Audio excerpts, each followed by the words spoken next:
Hey, what's up, you guys? My name is Taylor Martin. I am a artist, recording artist, music artist, out of Seattle, Washington, who paints through a Christian lens. A lot of my stuff does talk about Jesus is King.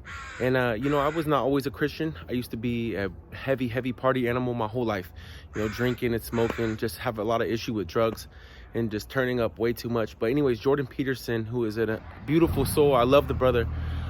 He's a psychologist, and he's not necessarily a religious psychologist or a spiritual psychologist, if that's the term. But he's helped me a lot, especially recently. I had COVID. It really messed with my brain function, like severely. Like I was really reduced. But anyways, I'm not going to get into that. A homie from work referred me to watch his stuff, and he's a psychologist who talks about morals, living in the modern world, as like keeping men as men, women as women, and just like how we all have a purpose, and shooting for that is how to have your best life and stuff. And talk about a lot of great stuff. But anyways, recently Jordan Peterson was crying, talking about Jesus Christ and saying he probably does believe in Jesus Christ. He just doesn't know what that would mean or what he would do with that.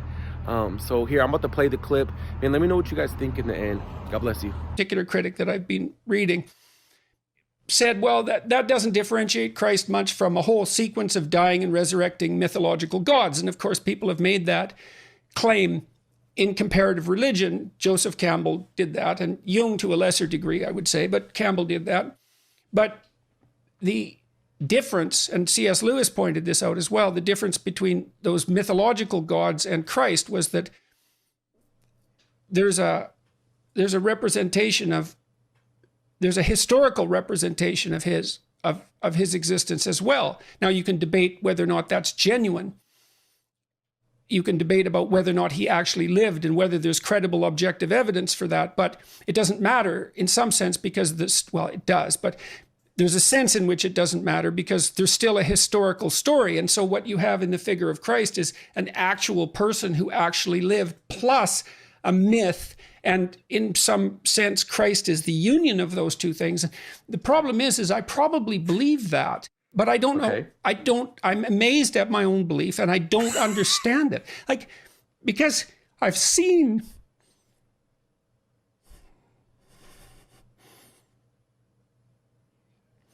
sometimes the objective world and the narrative world touch. That's Jungian synchronicity. Yeah. And I've seen that many times in my own life. And so in some sense, I believe it's undeniable. We have a narrative sense of the world. For me, that's been the world of morality. That's the world that tells us how to act. It's real. Like, we treat it like it's real. It's not the objective world. But the narrative and the objective world touch. And the ultimate example of that, in principle, is supposed to be Christ. But I don't know that seems to me oddly plausible. Yeah. But I still don't know what to make of it. Partly because it's too terrifying a reality to fully believe. I don't even know what would happen to you if you fully believed it.